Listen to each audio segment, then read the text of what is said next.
Oyez, amis du culte. Aujourd'hui, nous allons vous parler d'Atmo Orox, vu au Sadic Master Festival 2017. Résumé, le film est une vraie gageure. Par où commencer? Que dire dans un premier temps, car il n'est pas aisé d'aborder cette œuvre avec un grand OE collé. Tout d'abord, il faut s'accrocher.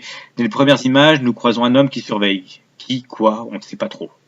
Puis une créature qui attaque un autre homme dans les bois. Cela deviendra les motifs, cet homme se faisant attaquer plus tard sans réelle raison dans son milieu familial. Puis une autre créature attaque des humains en laissant comme trace des saucisses grillées sorties d'un des ballons qu'il porte en ceinture. Et encore, là, c'est une version simple.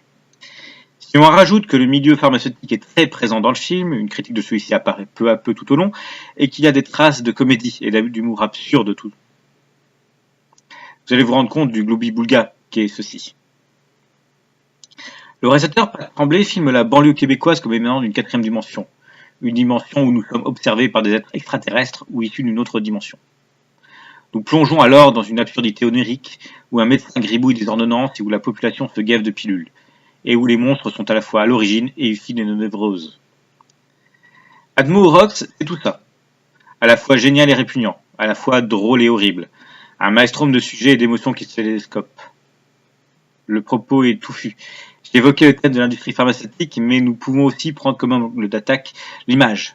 Une créature a une tête avec des caméras et se balade pendant tout le film. Une autre observe pendant tout le film aussi, dans une sorte de centre d'observation. La créature, laissant des saucisses derrière lui, dispose d'une télécommande permettant de zapper les objets et de les refaire apparaître quand bon lui semble. Bref, si Atmo Orox est difficilement appréhendable, nous avons affaire à une œuvre qui ne se laisse pas appréhender, qui refuse un prémâchage facile, exigeant vis-à-vis de ses spectateurs, même si on pourra chipoter devant l'hermétisme de certains partis pris. Un film qu'il faut avoir vu.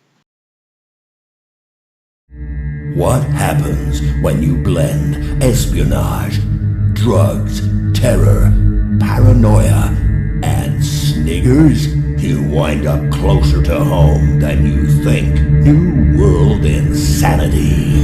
Now.